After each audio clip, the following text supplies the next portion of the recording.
नाज़रीन, लफ्ज़ वो है जो किसी को भी तीखे तीर से भी गहरे जख्म दे सकता है। लफ्ज़ वो है जो दुखी शख्स के लिए मरहम भी बन सकता है। लफ्ज़ वो है जो अगर सोच समझकर ना बोला जाए तो ये बड़ी तबाही मचा सकता है। इनके अंदर बड़ी ताकत होती है। जैसे किसी ने सच ही कहा था, जख्मी नहीं था मैं किसी तीरों कमान से, वो लफ्ज़ बेरहम था जो निकला जबान से। एक दफा की बात है कि डॉक्टर अब्दुल कलाम जब 8 साल के छोटे बच्चे थे तो एक रात वो अपने वालिदैन के साथ मिलकर खाना खा रहे थे। तब अचानक उनकी नजर अपने वालिद की प्लेट पर पड़ गई। उन्होंने देखा कि उनकी माँ ने जो रोटी उनकी प्लेट में रखी है वो जली हुई है, लेकिन उनके वालिद साहब कुछ भी कहे बगैर, कोई गुस्सा किए बगैर आराम से उस जली हुई रोटी को खा रहे हैं। उनकी वालिदा ने जब जली हुई रोटी के लिए माजरत की तो वह हंसते हुए बोले, कोई बात नहीं, मुझको तो जली हुई रोटियां बहुत पसंद हैं। ये बात सुनकर छोटे अब्दुल कलाम को बहुत हैरत हुई। बाद में उन्होंने अपने वालिद साहिब से पूछा कि क्या उन्हें सच में जली हुई रोटियां पसंद हैं? तो उनके वालिद ने जवाब दिया कि एक जली हुई रोटी किसी का कुछ बिगाड़ नहीं सकती, लेकिन गुस्से में बोले हुए जले हुए अल्फाज बहुत कुछ बिगाड़ सकते हैं।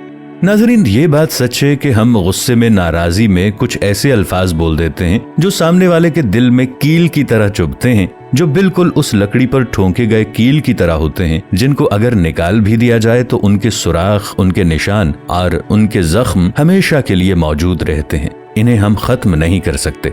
मेडिकल साइंस ने यह साबित किया है कि गुस्से से आप अपने जिस्म में जहर घोलते हैं। ये न सिर्फ आपके अपने लिए बल्कि आपके रिश्तों के लिए भी नुकसानदेह है और इनको तहस नहस कर देता है। थॉमस एडिसन जब प्राइमरी स्कूल में पढ़ते थे तब एक दिन उनके उस्ताद ने उनको एक लिफाफा दिया और कहा, घर जाकर अपनी माँ को दे देना। थॉमस एडिसन घर पहुंचे और अपनी माँ को लिफाफा देते हुए कहा, उस्ताद मोहतरम ने आपके लिए भेजा है। माँ ने लिफाफा खोला और खत में जो लिखा था वो पढ़ने लगी। पढ़ते पढ़ते उनकी आंखों में आंसू आ गए। थॉमस ने माँ से पूछा कि इसमें ऐसा क्या लिखा है जिसे पढ़कर आप रोने लगी हो? माँ ने आंसू पोंछते हुए कहा, इसमें लिखा है कि आपका बेटा बहुत ज़हीन और होशियार है। हमारा स्कूल छोटे दर्जे का है और इसका म्यार भी कम है। हमारे असातिज़ा ज्यादा पढ़े लिखे नहीं हैं, लिहाजा हमारा स्कूल इस काबिल नहीं है कि आपके बेटे को तालीम दे सके। इसलिए मेहरबानी फरमाकर आप अपने बच्चे को घर पर ही पढ़ाया करें। दोस्तों, उस दिन के बाद माँ थॉमस को घर पर ही पढ़ाया करती थी। वो अपनी माँ की निगरानी में पढ़ते रहे, सीखते रहे और आगे बढ़ते रहे।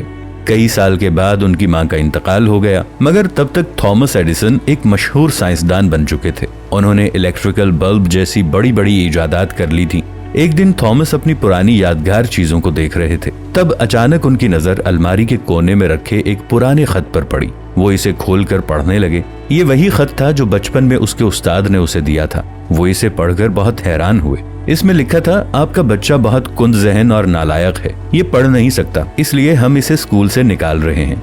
खत पढ़कर थॉमस की आंखों में आंसू आ गए और वो रोने लगे।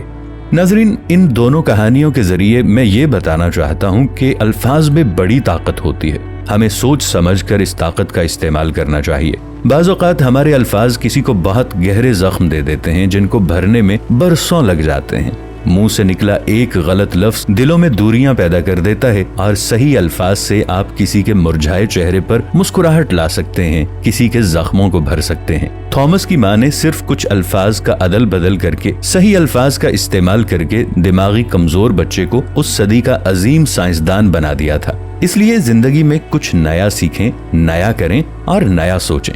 इस वीडियो के देखने के बाद अगर किसी एक शख्स का भी अल्फाज के हवाले से नजरिया बदलता है तो हम समझेंगे कि हमारी मेहनत का समर हमें मिल गया। अच्छी बात को आगे फैलाना सदका जारिया है, लिहाजा वीडियो को अपने दोस्तों के साथ शेयर जरूर कीजिएगा। मिलेंगे एक नई वीडियो के साथ, तब तक के लिए अल्लाह निगहबान।